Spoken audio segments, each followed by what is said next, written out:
Hello everyone and welcome back to my channel Stefania and the Art of Something. In today's video we are gonna see actually the process for developing our negative color films. My tank is loaded with the film inside.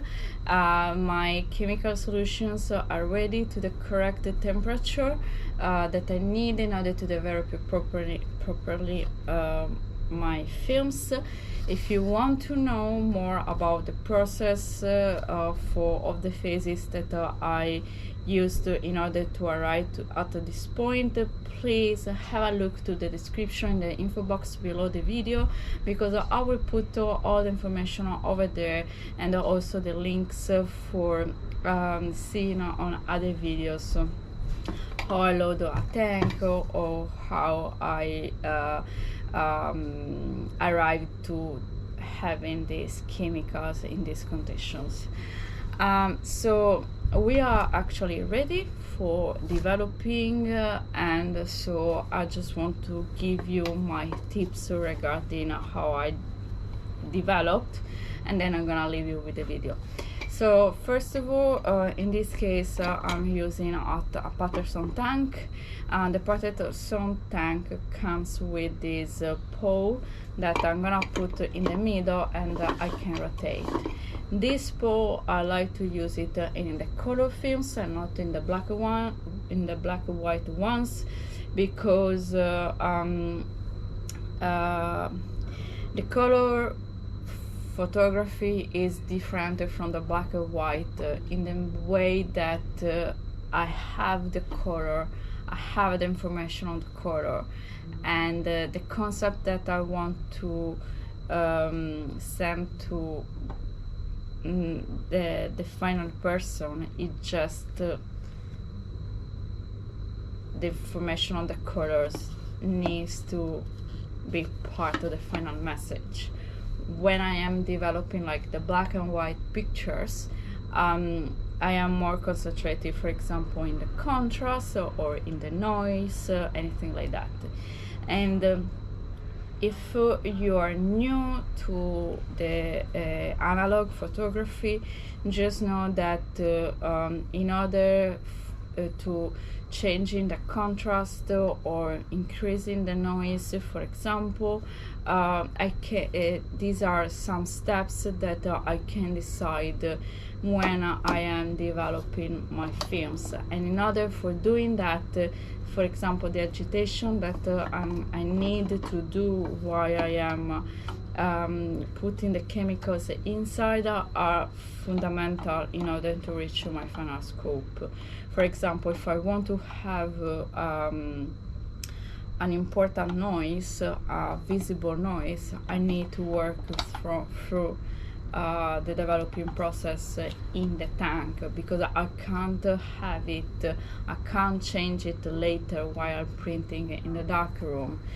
The contrast is kind of the same. I can work on the contrast in the dark room, but I can't push over some limits. Why I can like increase the contrast, for example, through in the developing process, through the agitation, making more energetic. In the color photography, I don't have anything like that, because the color is my information, is the message that I want to communicate at the end. So this means that it doesn't change what agitation I am doing actually at the end of the day.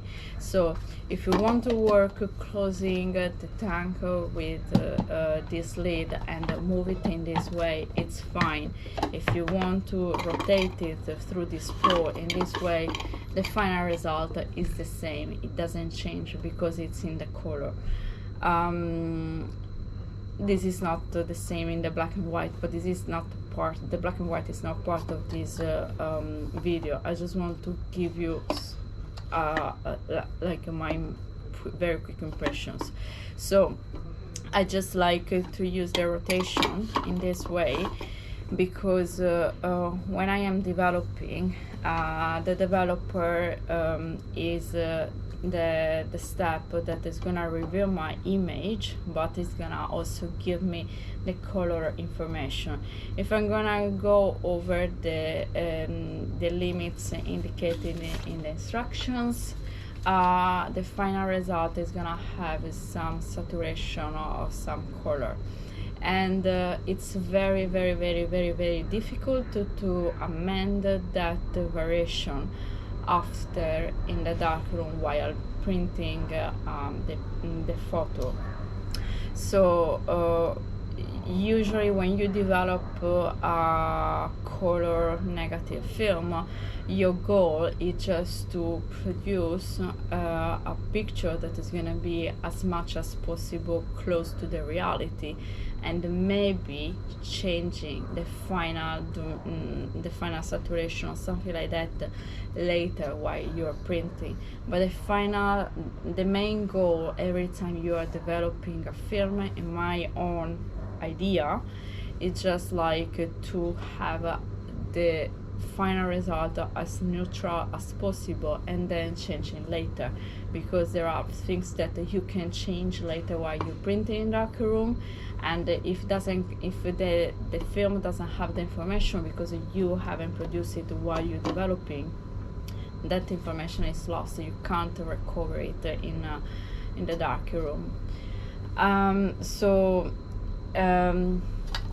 If I'm gonna do the rotation in this way, while I am putting the developer, I can put my tank inside the water, and just keeping all the system at the correct temperature, and avoiding that I'm gonna have any kind of domination, any kind of saturation of colors. So this is the reason why I just like to rotate in this case. This is regarding the rotation and the agitations. In other of the steps, oh sorry, I forgot the pattern. I need to, you can agitate or rotate as the best that works for you. For me works the rotation, for example. You just need to rotate 5 seconds every 30 seconds or 10 seconds every minute. The final result doesn't change too much, but personally I prefer to rotate every 5 seconds per 30 seconds because I prefer rotate 5 seconds every 30 seconds because I just like the idea that I constantly change the chemical particle close to the film with a new fresh one, and pushing away the exhaustive one. But I repeat, it doesn't change anything, it's just up to you. So this is the part of the rotation, and then let's see the phases. So first of all, we just need to pre-wash the film and the tank. We just need the normal water that now I'm just gonna go and take some water to the correct temperature, and I need this pre-wash because I need to bring all the environment and the films to the correct temperature, because in this case, for example, the variation allowed it's only 0.2 from the 38 degrees, and if I'm not gonna pre-wash the system, I can decrease the temperature of the developer, not be able to control it properly, and the final result is gonna be not the one that I am expecting. So in order to avoid that, it's better to bring all the system to the correct temperature. So this is gonna be the step, like let's call it 0, and then after that we're just gonna actually start with the chemicals. So we're gonna start first of all with a developer. 38 degrees is the temperature for this kit, And the purpose of the developer is just like reveal the image and the colors, nothing more. After that, we just need to put some bleach, because every negative color films have a kind of layer on top of that that's gonna be white usually, and you need the bleach in order to delete this layer and just have the proper final image at the end. After the bleach, you will have the fix, and with the fixing, we are just gonna make sure that our image is gonna last, we say forever. I hope it's gonna be forever. Let's see, in 500 years. And as a last one is the stabilizer that we just need in order to wash the films inside. After the stabilizer, we can open our tank and just take out our films, let them dry in a place that is gonna be as much as possible clean from dust, and then once our films are gonna be dry, we will need to cut them and put into the collector.